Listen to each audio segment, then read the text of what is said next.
pledge allegiance to the flag of the United States of America and to the republic for which it stands, one nation, under God, indivisible, with liberty and justice for all.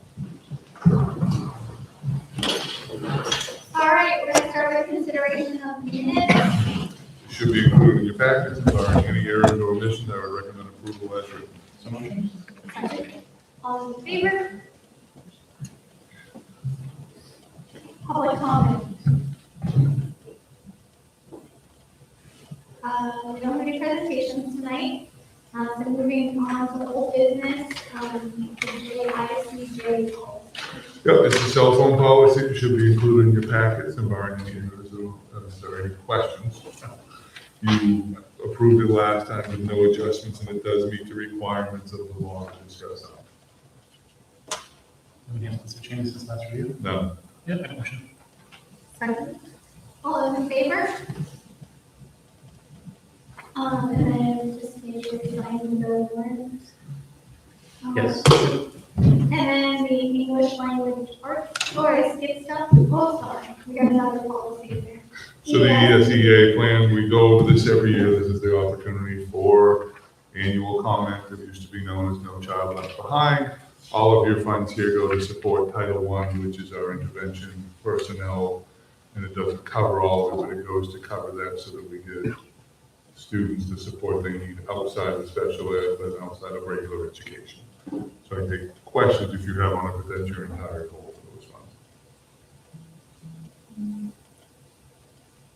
Any? Okay. You did vote on that? No, it'll be received. And now moving on to new business. The bill warrant is there. Have it here. And then the English language arts.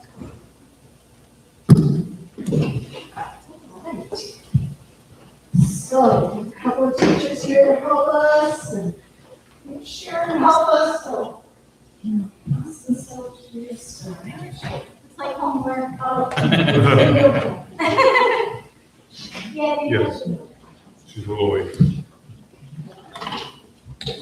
So, as you know, we had the task of, it was time in our strategic plan to add area.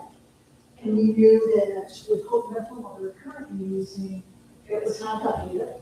We can't even purchase the products that we need, the consumables for Hope Mental anymore. So it's awesome. In order to do that, before you start anything like that, there's all kinds of work that has to happen that goes into choosing a new program. So we started that work last year. We did things like professional development. We want to have that common understanding. We make sure everyone understood that. So we had the sharing articles, doing that in our staff meetings. We had our Monday memos where we kind of sprinkle in some different PD articles on ELA.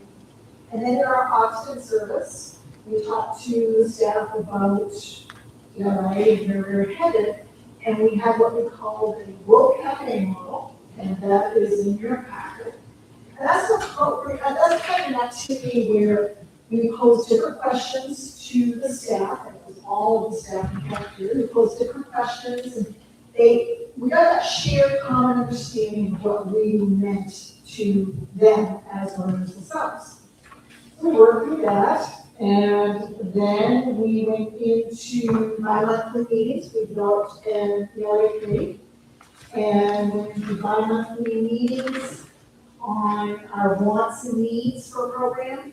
We would go and we just have discussions. What would we really like to have? If everything we want in the program already would be a good component for homework. It would be easy to access. What kind of things? And then we went through what we really need. We need something for standards. We need something that has a intervention in place. We need good, clear assessments. Those kinds of things. We had a whole list of wants and needs. After that, we went into analyzing programs. Sharon furiously over the summer worked at 11 different programs, and we had 6 different programs that came our way. And with those 6 programs, we all gathered in a conference room in a cafeteria or in Kelsey's room, wherever we could find a spot, and we assessed all those programs against our wants and needs. Doing that, we then narrowed it down to 2 programs. So with those 2 programs, we then reached out to the company, and we got all materials we needed to pilot 2 programs. We piloted Wonders and Hope Miracle. So during those pilots, teachers filled out their program pilot thing to see what we would come up with.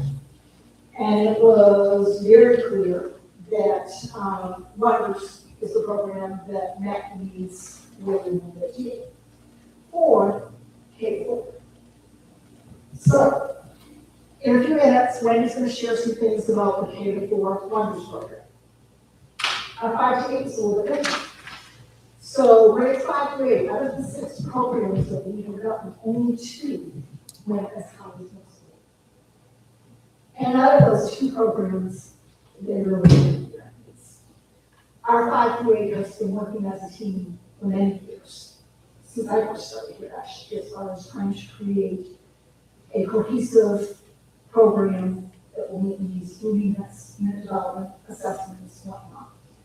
So what we decided to do is look at what we are currently doing in 5 to 8. And then we looked at our wants and needs, because we still had things that we have to have in a program. And found that we realized where we had some weaknesses, where there were some gaps. So now, what we're doing, we had additional meetings with grades 5 to 8. I don't know how many we've had, but we've been meeting on Wednesdays at least 4 or 5 more times. We have our marching service, and now we'll have our May service, and then we're going to be meeting 5 more times over the summer, and we're going to be filling those gaps with what we need for the program. We have a template which Kelsey's going to share, when it's her turn to share what we're doing, and then we will add those things. Like, we know we had some gaps in assessments. We know we had some gaps. The standards were pretty good. We've already got our standards identified. We have a program, teach grammar, that we're going to be implementing next year. So those things were all in place. It's some of the interventions that we need to do. It's some of the assessments. And we'll have this template that will have all of that in it. I'm going to let Kelsey and Wendy share a little bit, and I see Heather there too, so please jump in, Heather, please see me. And then we'll talk about the next steps after that. So, I'm Wendy Stone, 3rd grade teacher, and I'm kind of here representing the whole of the K-2 because we all work in the office. I don't know if you want me to pass these books along so you kind of get your hands on them. I love it. Just so you have some, I just have one from each of the grade levels. And then, just one from our 3rd grade, I have the anthology of stories and then a sample of them. I didn't collect it for all the grades. So, I will say that this program, in my opinion, very much mimics the current Hope method that we're using, but it's clearly updated. It has all the parts and pieces.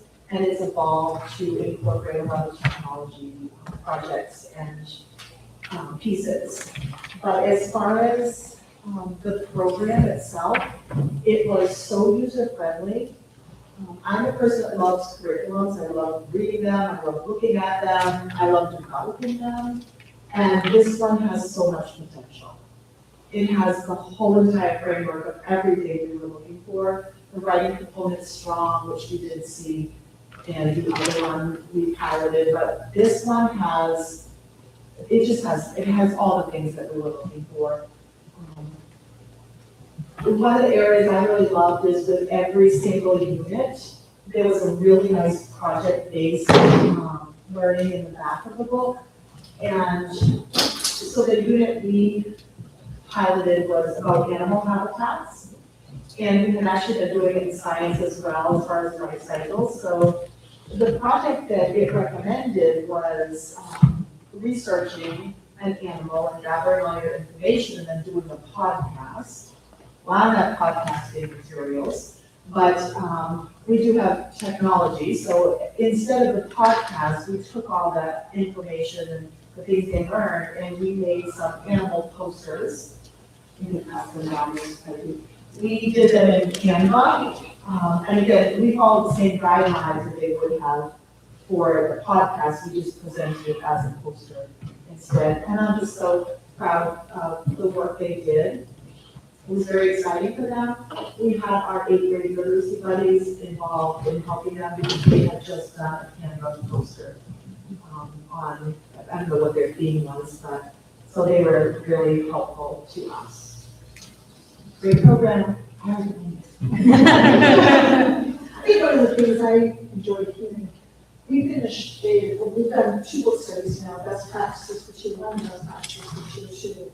And one of the things that came out, one of the things, research-based, project-based learning. And that's how you engage students, that's how you improve learning, get them interested. And here it is. Yeah, it's all there, like there's so much, like, I think the hardest part with this program will be shaping it down to our time slots. Like, there's so much potential there, it's gonna be like, which parts are you gonna have to not do, because there isn't gonna be enough time. But it really is a strong program, it has a great, close read, second read, finding text evidence, it's just so rich in all of that. It's a good program. In mind. Good questions? Wonders, any wonders? And we're gonna talk about next steps in a minute, so. You're welcome. Thank you. How's it? All right, so I got a couple different things. The first thing I have is the Patterns of Power, which is the grammar program. Mine is red. What is yours? Green. So mine is grades 1 through 5. But it's the same setup, and this is about a 5-minute lesson every day. It uses kind of the same mental sentence from the reading. So I have that and I got. And then we are working towards creating our curriculum. So I got an example of my first units of the year. So I have my writing unit, which you guys can take a peek at, and then my first reading unit, which you can also take a peek at. And then my book clubs are always reading the book club as well, so you can look at that. And our plan with this is to create a document that shows how they are married together and how I am teaching it, and especially how I'm differentiating it. And while I have all of the stuff that I know how I differentiate in my head, it's really hard to explain where that is coming from. I also brought a few student notebooks. I covered their names. One of these is like a low learner. One of them is an average. And one of them is a high learner. And if you look in the notebooks and if you were to look back and forth at multiple, you'd be able to, or it'd be hard to tell who are my lower learners and who are my higher learners just because of the way I scaffold it. And I do some of this at a small group table for those learners that need the extra support. So then I can do whole group lessons and activities and things that follow along with it. We use these every single day in class, and it follows all of the skills that we practice, and then they can use it as a reference guide at the end. So this is just a little snapshot of our ELA curriculum, and our next step is showing how it's written. So I have the binders, I have the student notebooks.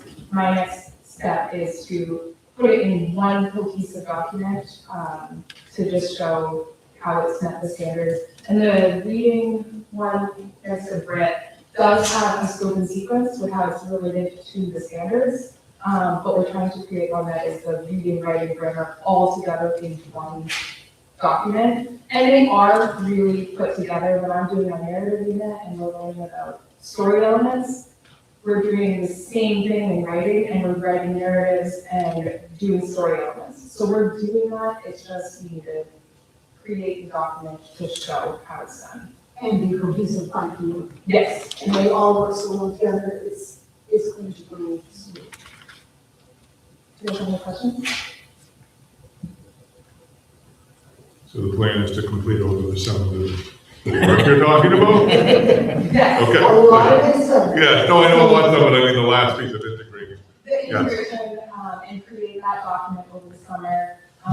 And like I mentioned, the one that Brett has, so I have it for, the reading, and I started it where it's all together. So instead of like September week 1, it shows the reading skill, and then the writing skill, and the grammar skill, what standards it is, and then this is a digital document, and if it's underlined, I have hyperlinked all of the pieces that I need for it, whether it's the notes that they have in front of you, or the practice work, or the quizzes, or the slideshow, whatever it might be. So we're gonna create it so it's That's all one excellent, piece. yeah. So. That's a lot of work. It's a lot of work. That's what we train our whole lives for. Like Wendy, I do like curriculum meetings, so, Lose Which those. kind of leads into next steps. So, next step. Well, how are you assessing, like, I don't know, do you assess these curriculums versus what we're using now? Do we just try new assessments? Like, how do we now versus? So both student assessment and curriculum assessment, Student assessment? which you asked. Well, I guess the curriculum, I mean, I guess to me, in my head, like, if the students do better, I guess the same is better. So I don't know how you separate those two, but you can tell me. So let me get into next steps to see if I answer your question. Okay. All right. Okay. So in curriculum is always evolving. And again, please, any of you jump in and don't say anything you're supposed to say. Curriculum is always evolving. And part of the problem that happens often in schools is that you keep looking at it, keep reviewing it, keep making sure that we are on top. You do that by looking at your data. You look and make sure that your data shows what needs to show. Is the curriculum, are we teaching what we need to be teaching? So with the program that we adopt for learners, there's going to be professional development all in those data. But beyond that, we can't stop. Once the professional development starts, we need to continue with our regular meetings and talk about, as Wendy said, there is so much to this program that if we're not careful, if we're not consistent and calibrated together, we're going to end up doing different things. We can't do that. We have to all be doing the same thing when it comes to that kind of stuff. So some of the questions we will be asking for professional development, what are the must-dos in these lessons? No matter what, we always all have to do this. What kind of things can we waiver? That's teaching and fidelity. You can't all of a sudden spend thousands and thousands of dollars on a program and then decide to change different pieces of the program. That's not what this is about. We have to continue with that. With the middle school, it will be the same type of thing. We'll need to regularly get together and calibrate writing samples, reading assessments. How are we doing with things? How are your scores on this assessment that you just did? And talk about it with your team. Are those scores still staying the way they need to as they move into sixth grade? Are those learners still developing at the rate they're supposed to? something really cool that we did last year too, in preparation for this is specifically for our writing assessments, which are the progress for our final pieces. We, as a 5 through 8 team, sat down and we looked at every single rubric, and we started with 5th grade narrative. Or no, we actually started with 5th grade informational. And we wrote out the rubric exactly how we would expect a 5th grader to have it. And then we looked at 6th grade and took that 5th grade, those 5th grade standards and everything, and looked at 6th grade standards and figured out what's going to be a little bit more challenging, a little bit of release of that responsibility of the teacher, and we rewrote that rubric. And then we did the same for 7th grade and 8th grade to see by the end, from 5th grade to 8th grade, they should be able to include transition words without needing that special teaching and things like that. Like writing has a whole list of transition words that it has a specific number that they're supposed to have. And then the 8th grade rubric, we worked to create, and it's something about, I don't remember it off the top of my head, but include transition words so that it reads like cohesively. Yes, thank you. Thank you. So that's something we've done, like, as far as like grading and assessments is we've worked and we're going to work. One of our goals after we have this all done is to do the same with reading and look at the reading skills that we do and where does fifth grade leave off, or what do I introduce, like point of view maybe. I don't go as deep into point of view as I would expect seventh grade to go. And so we kind of have been able to create those assessments and work on those so that it does release the responsibility and it gets harder as they get up. The curriculum is always evolving. So once you get set, there's going to be new information, new research, new practices that we will need to implement. But again, you can't implement it just alone. It has to be a team piece that gets implemented. That's your question I should have been answered to. It's okay. You don't have Standards are, when you mentioned standards, those are set, right? Like not by the school, but by, I'm assuming like the state, right? And so we would know that this is working well when the kids take their reading tests, maybe, and then we can compare those test results to the standards and, okay, so there's like a checks and balances. That's part of the looking at data. Okay, so, Yes. And anyone can look at the main learning results and see what standards I'm teaching at any point. Like engineering could be like, okay, this is what fifth grade does for point of view at any point. So, we of course are proposing that K4, we want members as a program that we think meets our needs the best. R8, we are proposing that we continue our work with what we are already doing, the units we already have developed, the writing we already have developed, the grammar we already have, and make it more cohesive into a program that somewhat mirrors what we do other programs. And we're ready to put time into it. And so it is a school board vote to decide curriculum. I would going to recommend that you adopt both of those curriculums. However, if you have further questions, we can certainly talk about more of it. But that will be my recommendation.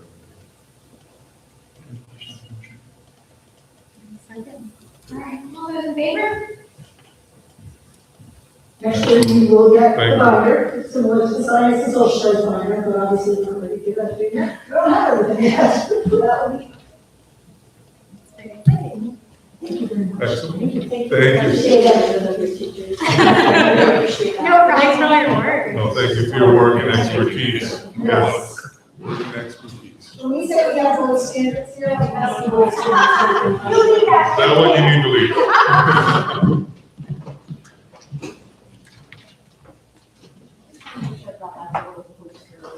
They're in the book. I put them so they wouldn't get crumpled. One of the books has them.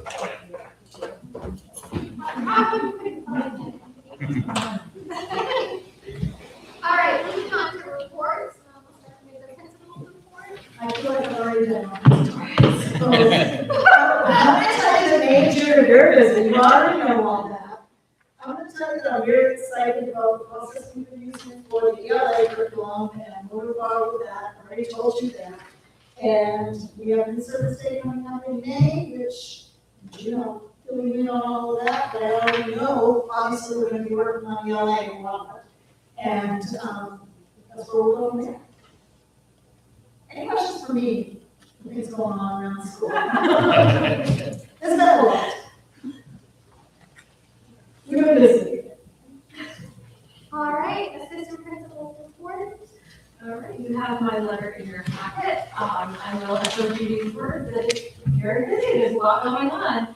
Spring sports have already started, we've only had one baseball softball game so far because of rain.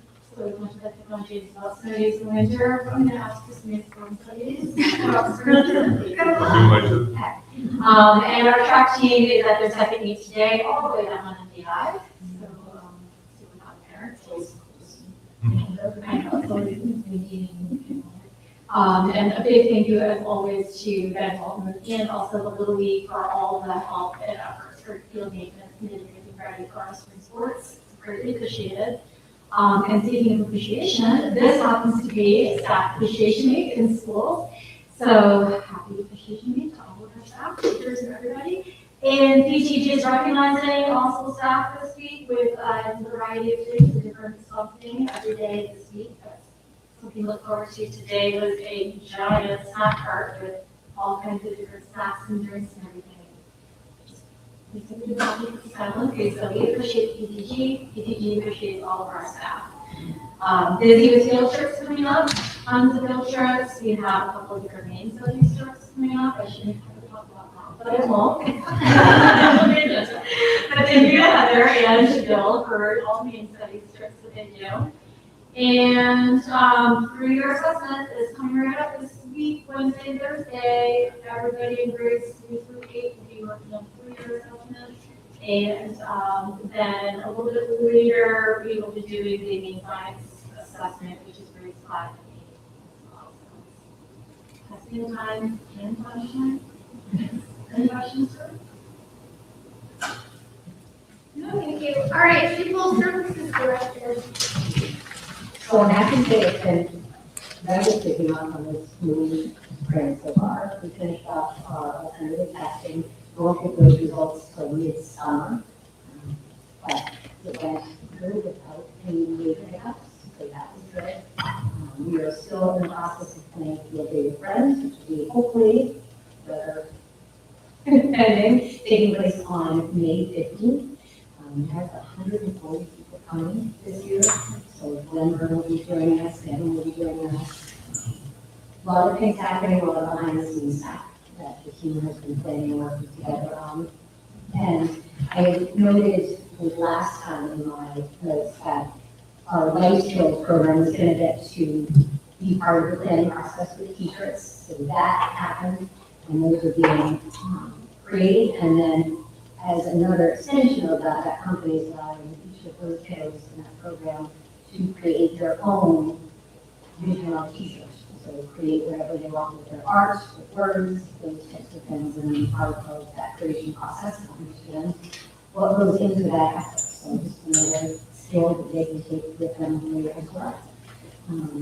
Lots of fun things happening, but it's going smooth. Any questions for me? Here, or is it? It is here, sir.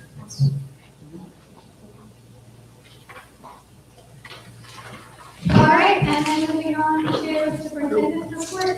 You have my report, we've covered all except personnel through the course of the agenda, so I'll submit it as written. All right. Moving on to personnel, we don't have any nominations and appointments. Yep, so appointments, we'll have Eric Kelly, art teacher, Emily Dunlap, music teacher, and then Daniel Decker, who is here as the assistant principal. Yay! Yes. Those are all received. All right, and then resignations, so resignations. Cynthia Grover, grade 1. We'll accept with regret.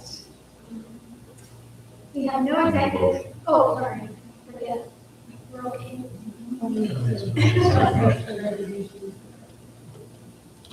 Second. All those in favor? Okay.